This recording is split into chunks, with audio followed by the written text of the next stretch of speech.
Time for some rip-roaring sporting action to kickstart your week. Kawasaki may be breathing in the air at the top, but the challenges are lurking. Watch how it all plays out here on the J1 League Goal Zone. A look at the fixtures this week. Sagan travelled to Yokohama for a battle with the Marinos. Kobe on the road to Shimizu, still looking for their first win. Kashima at home to Shonan, and Grampus taking on Reysol in Nagoya. A good start to the season with only one loss in 6. Yokohama were up against an undefeated Tosu side. The visitors would be stubborn opposition, having conceded just 2 goals so far.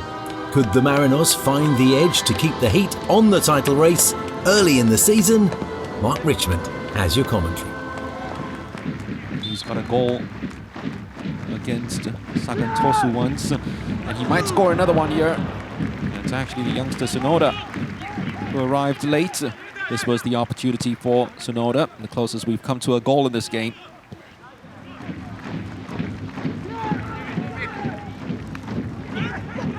Take it very long. The shot was on. Kida deciding to take it first time. Oh, what a save that was from Park Hyuk-gyu. What a brilliant save that was from the Korean custodian. And Kida couldn't have struck it better. And that was some strike. But how about that for a fingertip save? He is a player who will die for the team, and he has done it right now. That's a brilliant shot, and it's come off the crossbar. The second time that the woodwork has been struck in this game. This time it's the Yokohama woodwork that's still trembling after that effort from Yuki Horigome. 2019, the last time there was a goalless draw between these sides, and it happened here. Ciara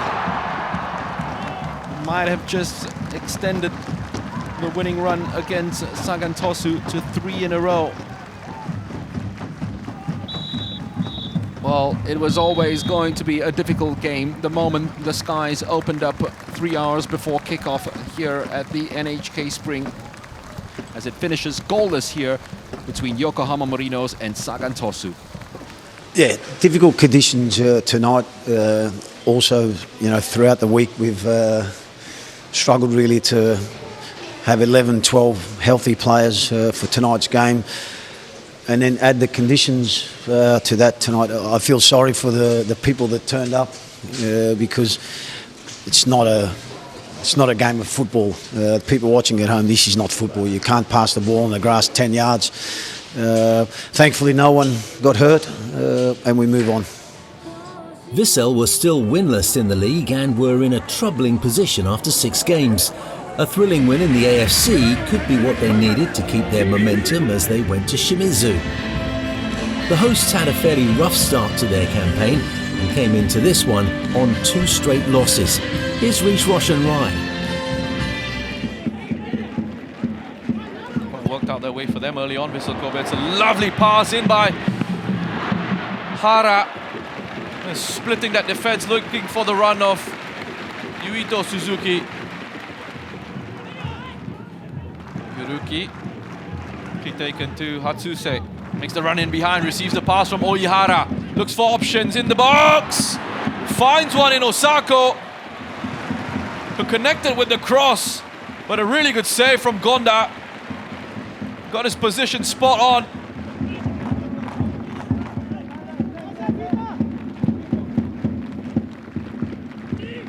Switch that finds Hatsuse. Valdo! He's just sliced that clearance towards the far post, and Lincoln wasn't able to pounce and punish Shimizu. It's well worked down this right-hand side by Shimizu. Hara steps across, plays it out for that shot from Goto. Strong hands from Ikura. The referee's seen enough. A decent point for Shimizu as Pulse. Not good enough if you're Vissel Kobe. It's 0-0 at full time here at the IAI Stadium, Nihondaira. Kyoto started their J1 campaign with a win and have since drawn twice and lost in their following games. They were up against a Tokyo side that were on back-to-back wins and would be favoured to make it their 3rd in a row. First chance for Kyoto with less than 3 minutes on the board. From the free kick, Mendes gets his head to the ball, but that's safely caught by Jakub Sloik. Not much else to get excited about in the first half, but here, early in the second, Takuya Ogiwara squares the ball to Peter Utaka. He puts a side foot on it, and Sloik can only watch as that one hits the crossbar and goes out for a goal kick. Still no goals here in the 65th minute. From the corner, nobody can really put a decent claim on the ball, and Tomoya Wakahara manages to smother it before anyone could cause any danger. The breakthrough came in the 68th minute. The long ball punted forward finds Kazuya Kono. He picks out Diego Oliveira. His side-footed shot takes a deflection, and that helps the ball past the goalkeeper for a Tokyo lead.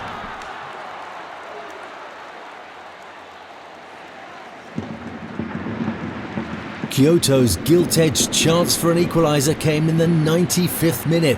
Peter Utaka down the left-hand side. His cross finds Kosuke Shirai, and he can't keep the ball down. And it's the visitors who claim all 3 points. Still without a win, Avispa travelled to Osaka looking to break their duck. With 3 draws and 1 loss, the visitors had only managed 1 goal so far and would need to find their scoring boots quickly if they were to overcome Gamba. And that's exactly what they did. Here, inside the first 10 minutes, the ball works its way across the edge of the penalty area. Juanma Delgado can't do anything with it, but it falls to Jordi Crew, who finishes smartly to put the visitors in front. Beyond that, once again, it wasn't a particularly scintillating first half. 7 minutes into the second half, though, Jordi Crew whips in a superb cross. Yuya Yamagishi gets his head to it, and that one's tipped away by Kei Ishikawa. Avispa were clearly enjoying their road trip day out, and in the 58th minute they were at it again. Once again, Jordi Crew's wand of a left foot curls one in, looking for Tatsuya Tanaka, and his header makes it 2-0.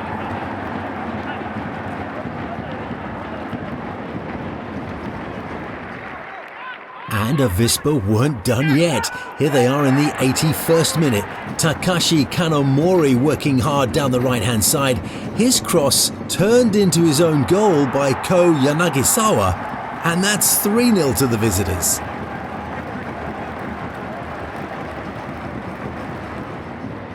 But just moments later, Yanagisawa would go some way to making up for that error. His cross eventually fell to Yuya Fukuda, and after a nice first touch, he curls that one beautifully into the top corner. Would Gamba have time to find an equaliser? Well, it certainly looked like it in the 91st minute, when the goalkeeper punched away Shu Kurata's cross. Another ball found its way into the middle, Leandro Pereira with the glancing header, but it was too little too late, and the visitors get all 3 points. Yeah, I think a very important win for us today. I think all the game we were good, and yeah, I'm happy with my goal and my assist, and we play a very good game, and I'm happy for the team. Yeah, I get the confidence of the team, and the team know how I want to play, and yeah, I make a lot of actions and a lot of crosses, and yeah, today was a good day for us, and we are happy with the 3 points. Another team looking for their first win, Sanfrecce played hosts to Kawasaki. The home side would have to pull out all the stops to get something out of this one, with the visiting champions looking formidable once again, sitting on top of the table with 4 wins in 6. Shazad Haq has your commentary.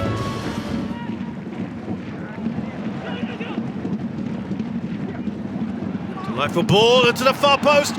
Oh, it doesn't cross the line. Remember, all of the ball has to cross the line. No, it is still not crossed the line. Taniguchi, the captain, getting it away. Fans trying to do whatever they can to soak up the troops. Oh, it's an own goal, I think. Taniguchi's claiming it. I thought it might have come off a Hiroshima head. They've got the opening goal here. Kawasaki Frontale. have the lead here with less than 20 minutes left on the clock. Very sure he does. It looks like Asano did. Can they get the second goal?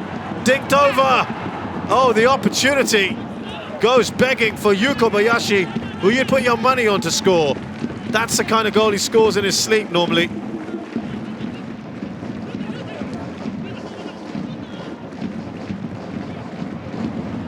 They're just lining up here. Can they finish off? And that counts this time. Well, they do make it 2-0 in the end. Seemed to be kind of walking the ball in, didn't they? Now, Yu Kobayashi was actually onside. Miki Yamane gets the goal. And that is it. It's another game without a win. Still no wins in 5 matches for Sanfrecce. But it's the 5th win of the season for Kawasaki Frontale. It's Sanfrecce Hiroshima 0, Kawasaki Frontale 2. Kawasaki making it look easy, another win in the books then. When we come back, another top-of-the-table team tries to stay hot as they head to Nagoya for their clash. Stay with us.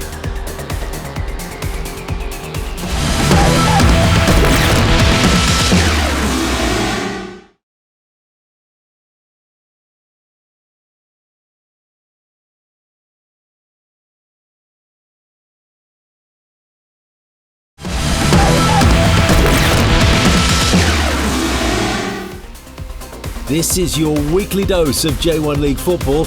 You're watching the J1 League Goal Zone. Plenty of goals coming up. In our next match, we visit the Ibaraki Prefecture, where Kashima are trying to make it 3 wins in a row. Having made a strong start to the season, the Antlers had won 3 of their opening 4 matches and were definitely challenging the top of the table. Their opponents were on the opposite end of the spectrum, Shonan coming into this one with no wins and sitting in last place.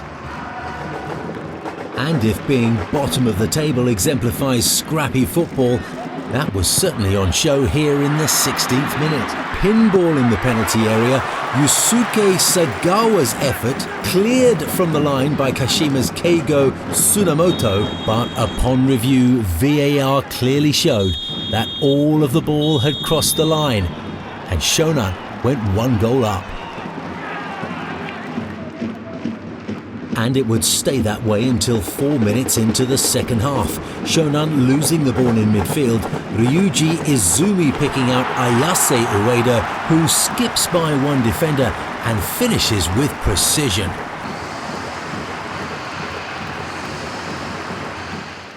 "15 minutes later and the ball is given up in midfield once again.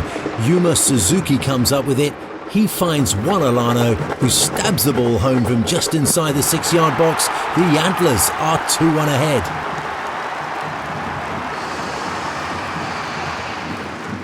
In the 69th minute, they were looking to make it 3. From the corner, Hayato Nakama's header rattles the crossbar. 2 goals would have to be enough for Kashima, who take all 3 points from this one. Okay, there are always several and different tasks, of course, how to play with the ball, how to play against the ball, defensively, offensively.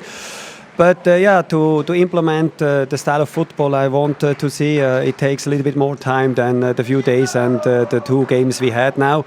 For that, it's more important that we had now that success. But I saw during the game some progression.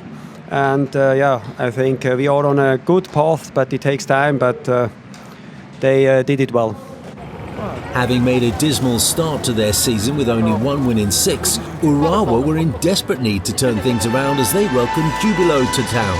An inconsistent start for the new boys could provide the opportunity for Urawa to sneak in some points.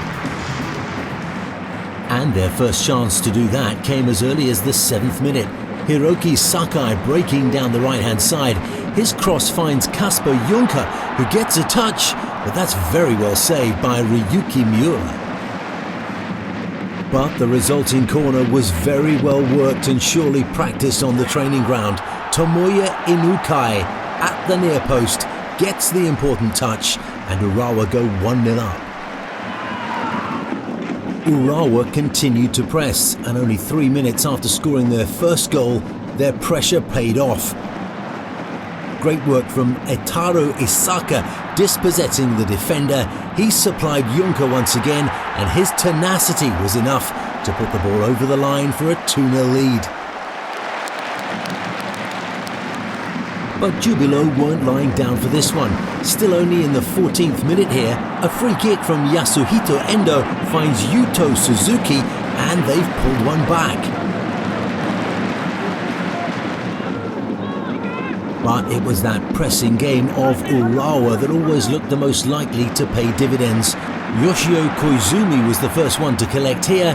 He picks out Juncker, who couldn't quite get his effort beyond the goalkeeper.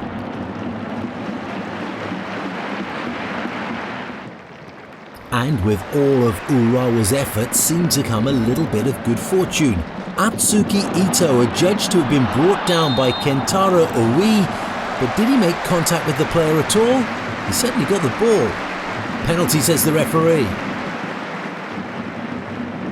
And sure enough, it was confidently struck by Alexander Scholz, the home team up by 3-1. 2 minutes into time added on for stoppages in the first half, and Urawa could have gone into the break 4-1 up. Takahiro Sakine on the break, his shot though saved by Miura's legs.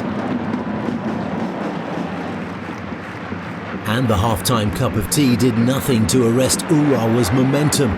Just 3 minutes into the second half, and David Moberg puts his head down, bursts between 3 defenders, finishes smartly, and that's 4-1.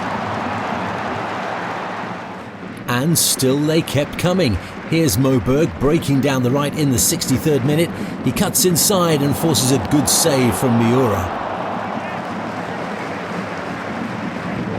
15 minutes left now, and as the rain came down hard, a deep cross finds Suzuki, who pulls the ball back for Fabian Gonzalez, but he can't get his shot past Shusaku Nishikawa. 11 minutes left now, and Urawa's pressing once again threatens to add to the already impressive scoreline. Isaka stealing the ball, makes his way towards goal, one-on-one with the goalkeeper, but it's the keeper who comes out best. Urawa, though, topped the day with a 4-1 victory. I think the team did very well in the first half. They played so well, so it was easy to come to the second half with already 3-1. It was my first game in, 3-4 months, but I got big energy from seeing all the fans and this beautiful stadium, so it was amazing. After notching their first win last time out, Cerezo were back at home to play Consadole. The visitors had started their season on a string of 4 straight draws and must now find a way to start picking up wins instead. And they started out looking like they meant business.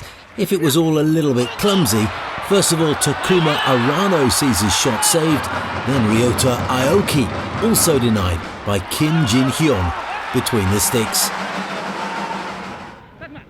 But just 8 minutes later, a wayward pass from the Hokkaido goalkeeper makes its way to Takashi Inui. He finds Hiroto Yamada, who finishes very smartly to put Cerezo in front.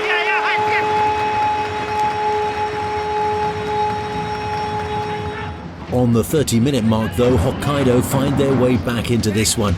An in-swinging corner goes over the goalkeeper's hands. Daihachi Okamura heads into an empty net for 1-1. Into the second half now, and Hokkaido looking to take the lead. Arano from the byline finds Takuro Kaneko, but his spectacular effort saved so well by Kim.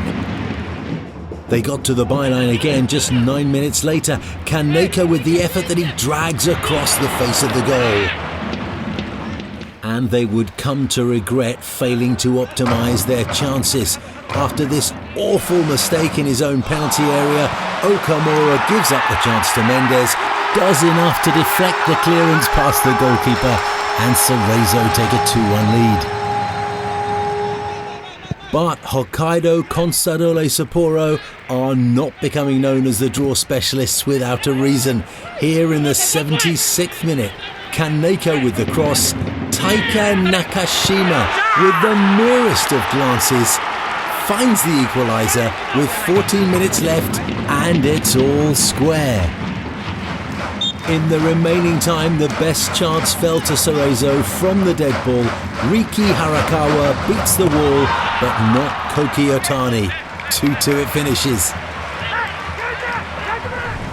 Grumpus were handed their first loss by Kawasaki previously, and that meant they had won only one of their last 8. They were up against an informed Kashiwa side, who'd already picked up 3 wins in their last 4. Reysol must be thrilled with their start. They'd have to focus on the task at hand in Nagoya. Here's Shazad Haq once again. Out of 18, the year before they were 15. When he came in, he just studied them up so much. They were 3rd in his first full year, 5th in his second year, so really that's good consistency. Oh, that's brilliant! Oh, what a run and a strike! Out of nowhere, Mao Hosoya has opened the scoring. The 20-year-old has just unleashed a superb shot, and he's absolutely smashed that in.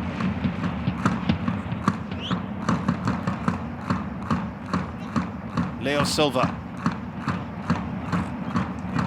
Kanazaki trying to hold the ball up. Oh, that's called in the top corner by Mateus. His first goal of this campaign. It is an excellent one. Talk about the quality of strikes today from both sides for the goals. What a goal that was.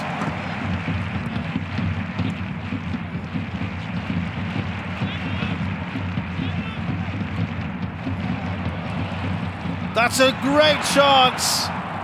Just seemed to hesitate there. I'm not sure why.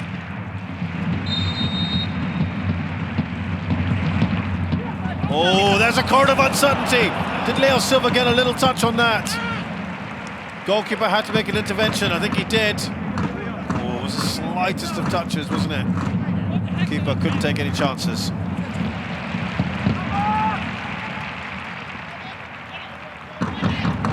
Great move. Ball dinked in. First time header. Oh, he's managed to keep it in. On the follow, Mukanazaki does not score. The ball seemed to take an age to come to him. Could he have directed it better? It was straight at Kim Seung-gyu.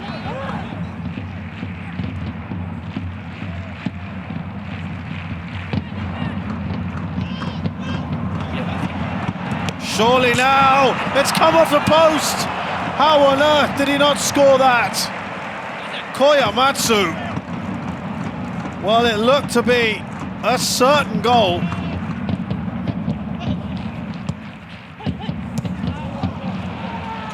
Oh, in a good position here, needs to be a quick ball delivered.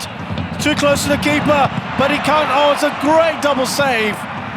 This one went through his legs, and they've got it away. It's a wonderful double save by Mitch Langerite, which is why he's one of the highest rated keepers in the J.League. But 6s and 7s at the moment. Oh, good touch on. Oh, it's another chance from the same player, Koyamatsu. This one was harder, but in a great position, it grazes the crossbar. Referee is about to blow time on this match. The early goal from Hosoya and the reply by Mateus means a full-time score here. Nagoya Grampus 1, Kashiwa Reysol 1. A roundup of the results for you then. The Sagan defence keeping the Marinos at bay to earn a draw in Yokohama. A 5-goal thriller in Osaka went Avispa's way as they got their first win of the season. A tidy 2-0 away win for Kawasaki in Hiroshima. Kashima struck back with 2 goals in the second half to secure victory over Shonan. Urawa romped to a 4-1 win over Jubilo, and it's another draw for Consadole in Osaka. A win for Frontale ensured they remained at the top of the table for another week. Yokohama dropped points again this round, and that allowed Kashima to catch up. Both sides on 12 points, but the Antlers have 2 games in hand. Kashiwa slipped 1 spot down, and 3 wins in a row for Tokyo sees them climb up to 5th. 4 teams are still in the hunt for that first win, and it's a tight contest in the bottom half of the table. Only a couple of points separating the sides. Shonan stay in last spot, but a win could easily push them out of the danger zone before things get tricky as the season progresses. On that note, it's time for us to wrap things up here on the show. We hope you enjoyed all of the wonderful goals from Japan. My name's Steve Dawson, and we'll see you next time.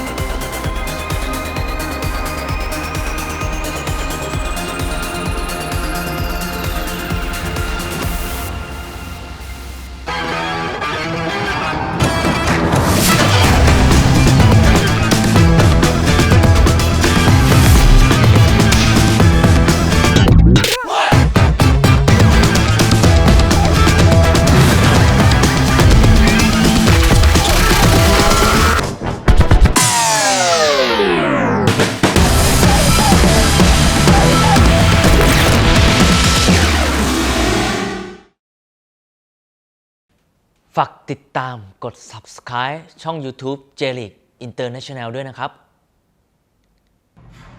Like, subscribe, get push notifications. Like, subscribe, push notification.